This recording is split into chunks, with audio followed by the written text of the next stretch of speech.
Voilà, Chilombo Félix vient demander l'aide des États-Unis d'Amérique. En tout cas, celui qui a enlevé le cerveau aux Congolais en général et à leur président, c'est qui? Hein? C'est ce qu'on appelle la boucle est bouclée. Qui est l'auteur de la crise des pays des Grands Lacs? C'est les États-Unis d'Amérique. C'est pourquoi nous disons, vous les Congolais, vous êtes victimes. Le peuple congolais est victime. Et les politiciens congolais sont victimes. Vous ne pouvez rien faire. Parce que ce n'est pas le Rwanda et l'Ouganda qui vous combattent. Ce sont deux petits pays.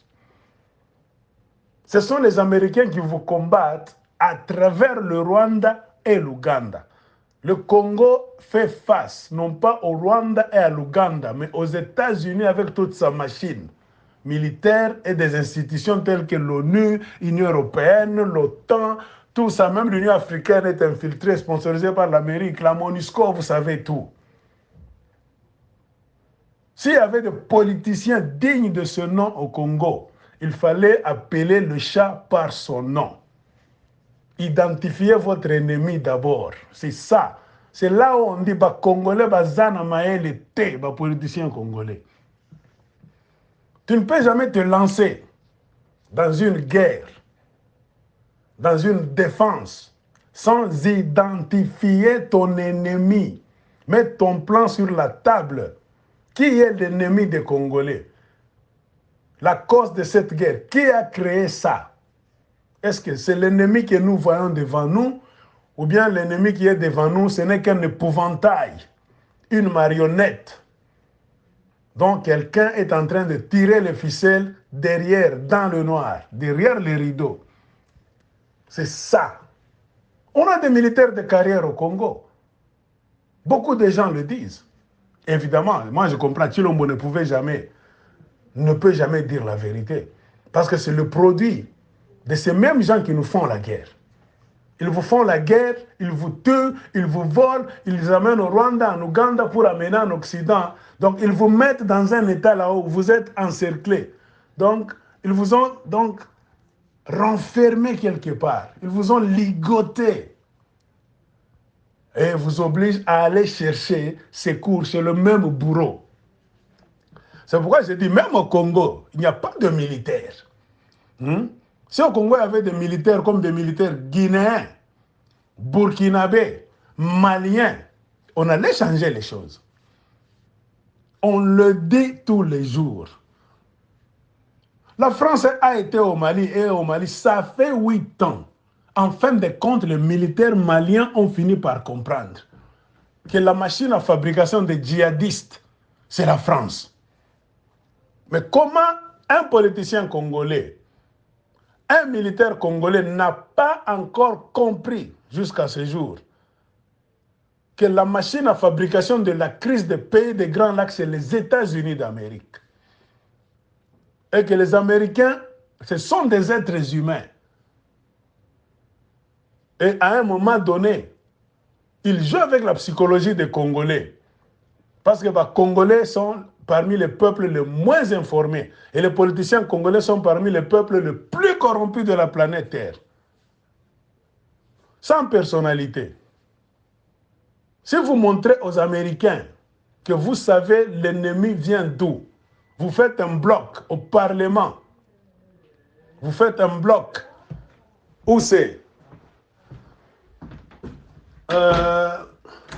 dans votre Sénat là-bas, vous informez le peuple congolais, car les Américains, les Rwandais, les Ougandais peuvent jouer, peuvent gagner l'armée congolaise. Ils ne peuvent jamais gagner la plus grande armée qui est le peuple. Et un peuple conscient, informé, debout, est plus fort que même l'armée américaine. Car le peuple congolais, c'est 100 millions d'habitants. Prenons même la moitié de ce peuple-là. 50 millions, bien informés, c'est une armée forte. On ne fait pas la guerre avec le corps. On commence la guerre d'abord en esprit, dans le cerveau. Un homme informé qui est debout, qui connaît la vérité, est plus dangereux qu'une centaine de gens, un millier de gens non informés, idiots. C'est comme ça que ça se fait.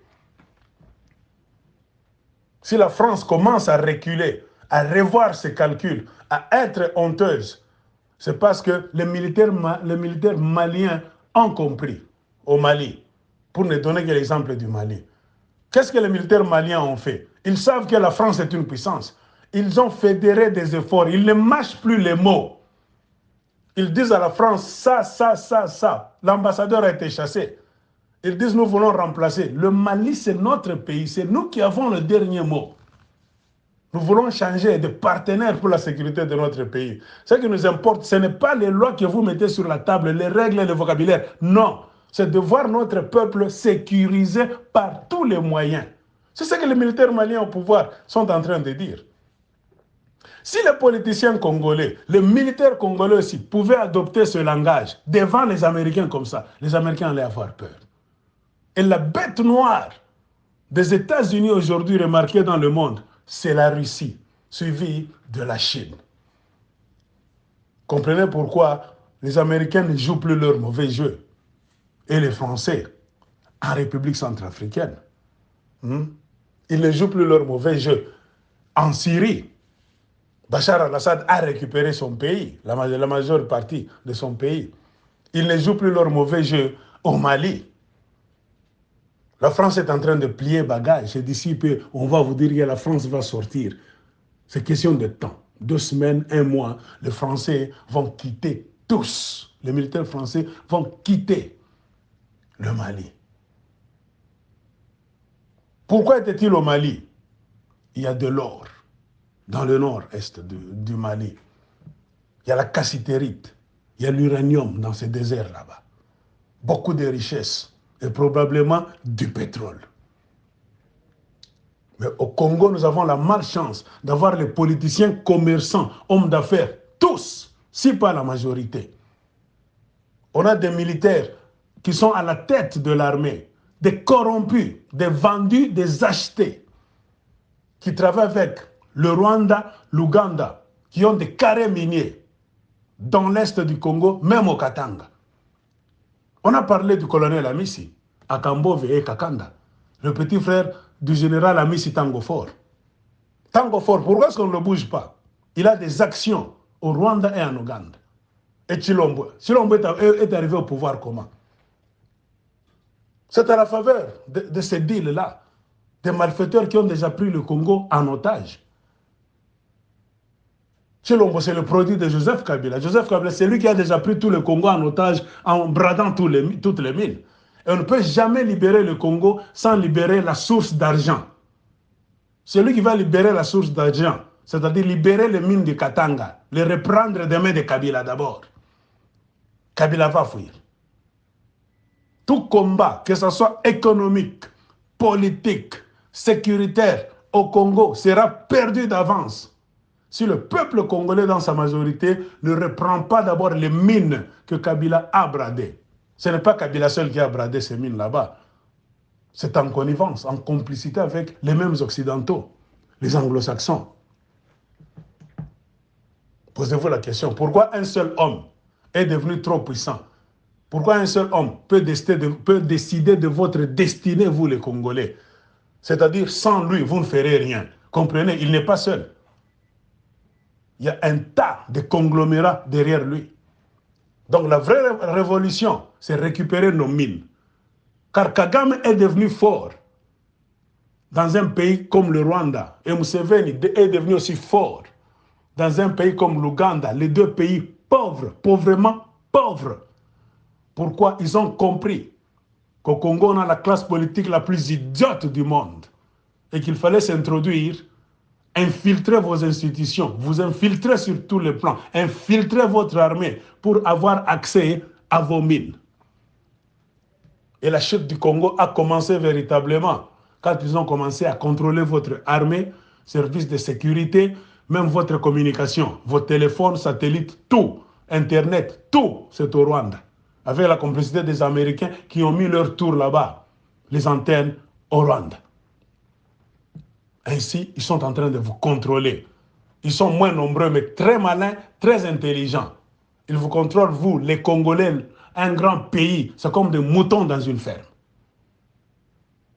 En s'accaparant des droits sur vos mines, c'est-à-dire c'est l'argent. Ils ont réussi à affaiblir votre armée. Regardez vos policiers qui ne font rien, qui s'enivrent, qui boivent, qui fument du chanvre, la drogue, qui tombent partout, l'uniforme est sale, pas de salaire, tout ça. Ils ont fait sciemment. Regardez vos militaires, la majorité, abandonnés à eux-mêmes. Ils sont dans l'Est là-bas, c'est dans l'abattoir. On est en train de les faire tuer inutilement, en complicité avec le petit groupe des officiers militaires congolais, général, des colonels, lieutenants-colonels. C'est eux qui bouffent l'argent. Tous ont des carrés miniers. Tous ont construit des étages. Tous sont trempés dans les affaires de l'or, bauxite, coltan, cuivre, uranium. Partout. Cobalt au Katanga, ils sont là. Des militaires qui ont oublié que ça fait 20 ans que le Congo est en guerre, qui sont devenus tous des commerçants. Donc, cher peuple congolais, la guerre des minéraux.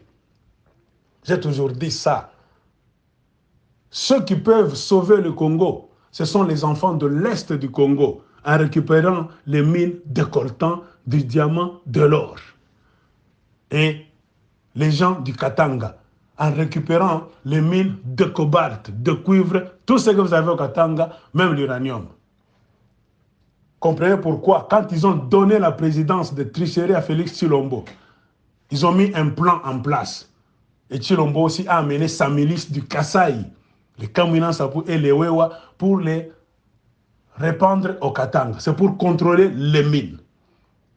La vraie libération du Congo commencera par la récupération de nos mines, à partir du Katanga, en allant au sud Kivu, nord Kivu, Ituri, Kisangani, partout, là où il y a l'or. Récupérons nos mines d'abord, car c'est le moyen qui va nous permettre de mettre en place des hommes armés, même l'armée régulière, à qui on va payer de l'argent convenablement.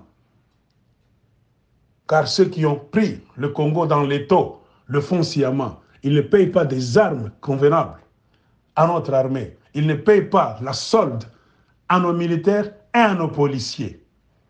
Et entre-temps, l'armée du Rwanda, l'armée de l'Ouganda sont entretenus avec l'argent de la République démocratique du Congo. Car on leur a laissé le territoire pour venir se servir, en complicité avec les mêmes Américains et les Anglo-Saxons, c'est-à-dire le Royaume-Uni, le Canada, partout.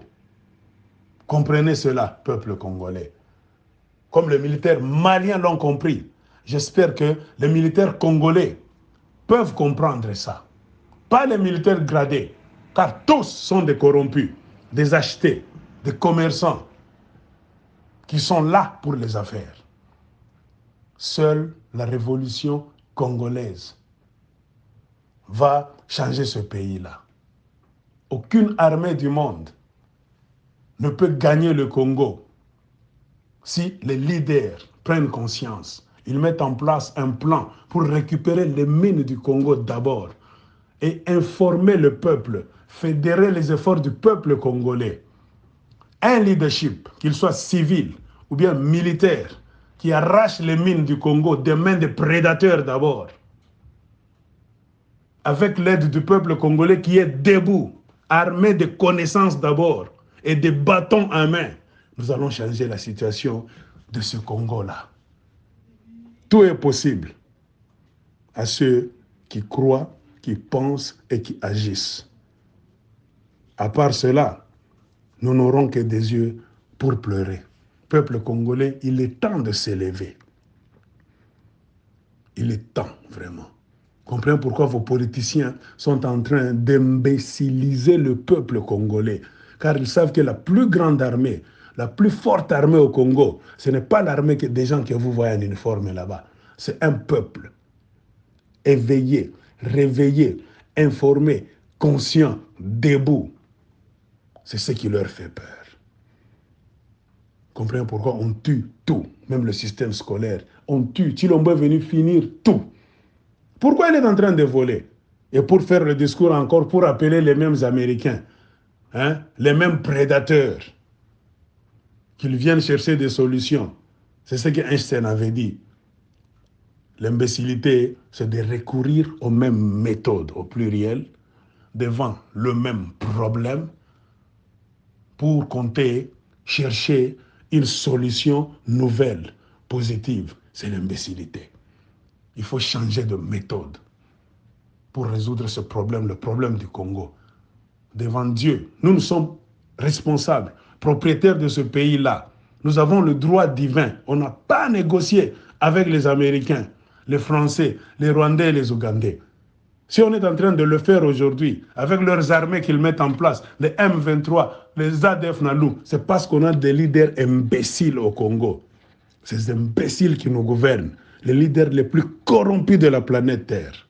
Cher peuple congolais, vous avez le pouvoir en main. Votre pays est tellement riche. Il n'y a pas d'autre solution. Je vous avais dit, il n'y aura pas élection au Congo, c'est décidé à partir du Rwanda. Depuis le mois d'avril 2021, on a déjà décidé de ne pas organiser les élections au Congo. Les Américains le savent, l'Union européenne le sait. Denis Kadima, on l'a mis là-bas. Qu'est-ce qu'il est en train de dire? Il est en train de murmurer. Il voit qu'il n'y a pas d'argent pour organiser les élections. Mais Tshilombo et Vital Kamerhe ont volé combien d'argent? Combien de milliards de dollars américains? Ce que Tshilombo donne aux Rwandais et aux Ougandais, c'est combien de milliards? Tshilombo vient de laisser le pétrole du lac Albert. Les 10 milliards qu'il devait récupérer de l'Ouganda pour que ça revienne au Congo. Tshilombo a laissé ça. Et Museveni a fait un deal avec la France, Total Energies. Un deal de combien? De 10 milliards. Tshilombo laisse 10 milliards, mais les Ougandais en profitent maintenant. Et vous dites que vous avez des leaders. Peuple congolais, à part Dieu au ciel et les anges, seul le peuple congolais, debout, bâton en main, bien informé, peut terrasser toutes les puissances physiques de la terre. En dehors de ça, nous n'aurons que des yeux pour pleurer. À bon entendeur, salut.